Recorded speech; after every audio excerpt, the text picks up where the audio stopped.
بسم اللہ الرحمن الرحیم۔ کتاب الشفعۃ،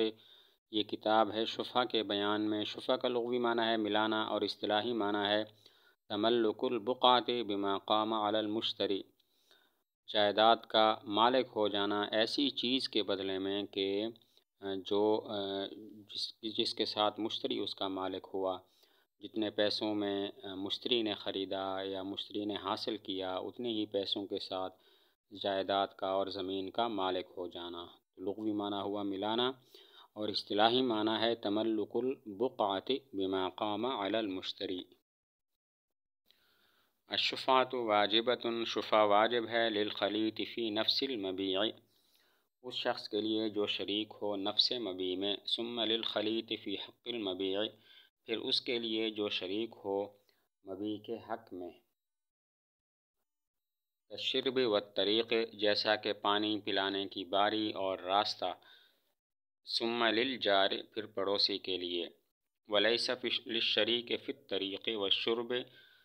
والجار، اور نہیں ہے اس شخص کے لیے کہ جو شریک ہو راستے میں اور پانی کے باری میں، والجار، اور پڑوسی کے لیے، شفعۃ مع الخلیط، شفع شریک کے ساتھ، فإن سلم الخلیط، پس اگر حوالے کر دے شریک فی نفس المبیع، فالشفعۃ للشریک فی الطریق، پس شفع ہوگا اس کے لیے جو راستے میں شریک ہو، فإن سلم، پس اگر وہ حوالے کر دے، سپرد کر دے، اخذہ الجار، تو لے لے اس کو پڑوسی۔ شفیع تین قسم کے ہوتے ہیں: شریک فی نفس المبیع، شریک فی طریق المبیع، اور پڑوسی۔ شریک فی نفس المبیع وہ ہوتا ہے کہ ایک مبیع ہے، زمین ہے، گھر ہے، اس میں دو بندے شریک ہیں۔ اور شریک فی حق المبیع وہ ہوتا ہے کہ جو نفس مبیع میں تو شریک نہ ہو لیکن مبیع کے حق میں شریک ہو، مثلا زمین ہے، اس کی طرف آنے والی جو پانی کی باری ہے وہ ایک ہے، یا اس کی طرف آنے والا راستہ ایک ہے، تو یہ شریک فی حق المبیع ہوا۔ اور پڑوسی تیسرے نمبر پر آتا ہے کہ جو گھر کا پڑوسی ہوتا ہے۔ تو شفیع تین قسم پر ہیں: شریک فی نفس المبیع، شریک فی حق المبیع، اور جار یعنی پڑوسی۔ شریک فی نفس المبیع وہ ہوتا ہے کہ جو مبیع کے اندر، زمین کے اندر خود براہ راست شریک ہو، اور شریک فی حق المبیع وہ ہوتا ہے جو نفس مبیع میں تو شریک نہ ہو لیکن مبیع کے حق میں شریک ہو، مثلا دونوں کی طرف آنے والا راستہ ایک ہے، دونوں کی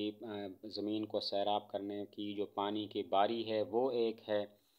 اور اس کے بعد جار پڑوسی کو کہتے ہیں۔ تو سب سے پہلے شفعے کا حق ہوتا ہے شریک فی نفس المبیع کو، پھر حق ہوتا ہے شریک فی حق المبیع کو، اور اس کے بعد پھر نمبر آتا ہے پڑوسی کا۔ تو اگر شریک فی نفس المبیع موجود ہو تو شریک فی حق المبیع اور پڑوسی کو شفعے کا حق نہیں ہوتا۔ اگر شریک فی نفس المبیع شفعہ چھوڑ دے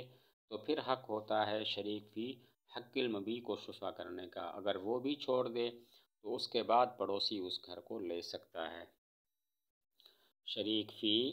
نفس المبیع کے ہوتے ہوئے شریک فی حق المبیع اور پڑوسی کو شفعے کا حق نہیں ہوتا۔ اگر شریک فی نفس المبیع شفعہ چھوڑ دے تو پھر شریک فی حق المبیع شفعہ کر سکتا ہے، اگر وہ بھی چھوڑ دے تو پھر پڑوسی اس گھر کو شفعہ کر کے لے سکتا ہے۔ والشفعۃ تجب، اور شفعہ واجب ہوتا ہے بعقد البیع، بیع کے عقد کے ساتھ، وتستقر بالاشہاد، اور پختہ ہو جاتا ہے گواہ بنانے کے ساتھ، وتملک بالاخذ، اور ملکیت آ جاتی ہے لینے کے ساتھ، اذا سلمها المشتری، جب اس کو حوالے کر دے مشتری، او حکم بها حاکم، یا اس کا فیصلہ کر دے حاکم۔ شفعہ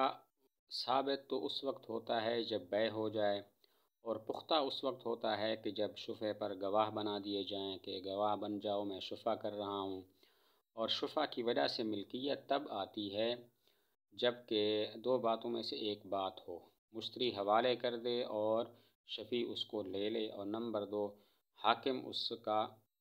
فیصلہ کر دے کہ بھئی اب تم اس کے مالک ہو گئے ہو۔ شفعہ ثابت تو اس وقت ہوتا ہے جب بیع ہو جائے، لیکن پختہ اس وقت ہوتا ہے جب گواہ بنا دیے جائیں شفیع لوگوں کو گواہ بنا دے کہ گواہ بنو میں شفع کر رہا ہوں، اور باقی شفع کی وجہ سے ملکیت تب آتی ہے جب کہ دو باتوں میں سے ایک بات ہو، یا تو مشتری حوالے کر دے اور شفیع اس کو لے لے، یا پھر قاضی اس کا فیصلہ کر دے۔ وَإِذَا عَلِمَ الشَّفِيعُ بِالْبَيْعِ، جب معلوم ہو شفیع کو بیع کا، اشہد فی مجلسہ، تو گواہ بنا دے اپنی مجلس میں، ذالک، اس پر، علی المطالبۃ، مطالبے پر، ثم ینہض، پھر اٹھ جائے، منہ، وہاں سے، فیشہد علی البائع، پس گواہ بنا دے بائع پر، ان کان المبیع فی یدہ، اگر مبیع اس کے قبضہ میں ہو، او علی المبتاع، یا مشتری پر، او عند العقار، یا زمین کے پاس، فاذا فعل ذلک، پس جب ایسا کر لے تو استقرت شفعتہ، پختہ ہو جائے گا اس کا شفع۔ شفیع کو جو ہی بیع کا پتہ چلے کہ گھر فروخت ہو چکا ہے تو وہ اسی مجلس کے اندر گواہ بنا دے، پھر وہاں سے اٹھ کر بائع کے پاس چلا جائے اور اس کے پاس گواہ بنا دے، اس پر گواہ بنا دے، بشرطے کہ مبیع ابھی تک بائع کے قبضہ میں ہو۔ اگر مبیع ابھی تک بائع کے قبضہ میں نہیں ہے تو پھر مشتری کے پاس یا زمین کے پاس جا کر گواہ بنا لے کہ میں شفع کرتا ہوں۔ جب ایسا کر لے گا تو اس کا شفع پختہ ہو جائے گا، استقرت شفعتہ، اس کا شفع اب پختہ ہو جائے گا۔ شفیع کو جیسے ہی بیع کا پتہ چلے تو اسی مجلس کے اندر گواہ بنا لے کہ میں مطالبہ کرتا ہوں، میں شفع کرتا ہوں، وہاں سے اٹھ کر پھر بائع کے پاس چلا جائے اور بائع کے پاس گواہ بنا لے، بشرطے کہ مبیع ابھی تک بائع کے قبضہ میں ہو، زمین بائع کے قبضہ میں ہو۔ اگر زمین اس نے مشتری کے حوالے کر دی ہے تو پھر یہ جائے مشتری کے پاس گواہ بنا لے یا زمین کے پاس جا کر گواہ بنا لے۔ جب ایسا کر لے گا تو اس کا شفع پختہ ہو جائے گا۔ وَلَمْ تَسْقُطْ، اور ساقط نہیں ہوگا، بالتأخیر، تاخیر کے ساتھ، عند ابی حنیفہ رحمہ اللہ تعالی، امام صاحب کے نزدیک، وقال محمد، اور امام محمد فرماتے ہیں، ان ترکھا من غیر عذر، اگر اس نے اس کو چھوڑ دیا بغیر عذر کے، شہرن، ایک مہینہ، بعد الاشہاد، گواہ بنا لینے کے بعد، بطلت شفعتہ، تو اس کا شفع باطل ہو جائے گا۔ اس نے گواہ بنا دیا اور پھر بائع یا مشتری کے پاس جا کر گواہ نہیں بنایا اور تاخیر کر رہا ہے، تو اب یہ شفع ساقط ہوگا یا نہیں ہوگا؟ امام صاحب فرماتے ہیں تاخیر کرے گا تو شفع ساقط نہیں ہوگا۔ امام محمد فرماتے ہیں بغیر عذر کے ایک مہینہ تک اگر یہ خاموش رہا، گواہ بھی بنا لیے پھر بھی خاموش رہا، تو اب اس کا شفع باطل ہو جائے گا۔ اگر گواہ بنا لیتا ہے پہلے اور پھر اس کے بعد چپ کر جاتا ہے،